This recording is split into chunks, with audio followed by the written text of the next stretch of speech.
শীতকালীন সবজির সরবরাহ থাকলেও সপ্তাহ ব্যবধানে 10 থেকে 40 টাকা পর্যন্ত বেড়েছে দাম। বাজারের সবশেষ খবর জানাতে কারওয়ান বাজারে আছেন সহকর্মী অন্তরা সেন। সরাসরি চলে যাচ্ছে তার কাছে। অন্তরা, সাপ্তাহিক ছুটির দিন শুক্রবারে জমজমাট রাজধানীর কারওয়ান বাজার। সকাল থেকে আমরা বাজার ঘুরে যা দেখতে পেয়েছি যে সবজির দাম কিন্তু গেল সপ্তাহের তুলনায় বেশ কিছুটা বেশি, 10 থেকে 40 টাকা পর্যন্ত কিন্তু বেড়েছে সবজির দাম। বেশিরভাগ বেড়েছে কিন্তু শীতকালীন সবজির দাম। যে ফুলকপি গেল সপ্তাহে বিক্রি হয়েছে 40 টাকা, 30-40 টাকা, সেই ফুলকপি বাঁধাকপি কিন্তু এখন বিক্রি হচ্ছে 50-60 টাকা প্রতি পিস।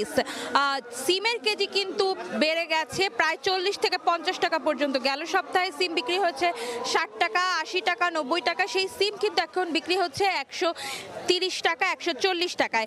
এতে কিন্তু বেশ ক্ষুব্ধ ক্রেতারা। বিক্রেতারা বলছেন লকডাউনের প্রভাব বাজারে পড়েছে। লকডাউনের কারণে কিন্তু সবজির ট্রাক আসতে পারেনি, ঢাকায় ঢুকতে পারেনি, এই কারণে কিন্তু সরবরাহ কমে গেছে। এই কারণে কিন্তু চাহিদা তুলনায় সরবরাহ কমে যাওয়ায় কিন্তু দাম বর্তমানে আজকে যে শুক্রবারে কিন্তু দাম বেশ কিন্তু বেশি। এরপরে যদি জানাতে চাই আপনাদের, মাছের দামও কিন্তু বেশ চড়া। মাছের বাজারে কিন্তু বিক্রেতারা বলেছেন যে লকডাউনের কারণেও কিন্তু মাছের বাজারে বেশ প্রভাব পড়েছে। যে রাজনৈতিক চাপের কারণে, পরিস্থিতির কারণে কিন্তু বাজারের দাম বেশ চড়া। মাছের দাম কিন্তু রুই মাছ, কাতলা মাছের দাম কিন্তু চড়েছে 550 থেকে 600 টাকা কেজিতে। ইলিশ মাছের দাম কিন্তু চড়েছে, প্রতি পিস 1 কেজির ইলিশ মাছ কিনতে গেলে কিন্তু ক্রেতাকে গুনতে হচ্ছে 3200 থেকে 3300 টাকা পর্যন্ত।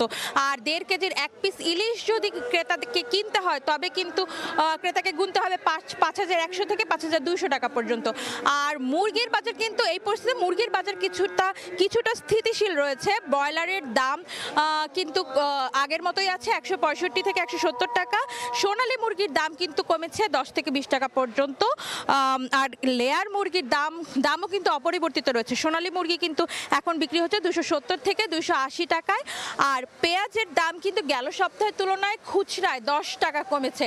গেল সপ্তাহে পেঁয়াজ বিক্রি হয়েছে 120 টাকা কেজিতে, এ সপ্তাহে কিন্তু পেঁয়াজ বিক্রি হচ্ছে 110 টাকায়। তবুও কিন্তু ক্রেতারা সন্তুষ্ট নয়। তারা জানাচ্ছে যে এই দাম যদি আরেকটু কমা হয় তবে তাদের জন্য ভালো হয়। এই ছিল আমার কাছে বাজার পরিস্থিতির সর্বশেষ খবরাখবর। সরাসরি যুক্ত ছিলাম রাজধানীর কারওয়ান বাজারে।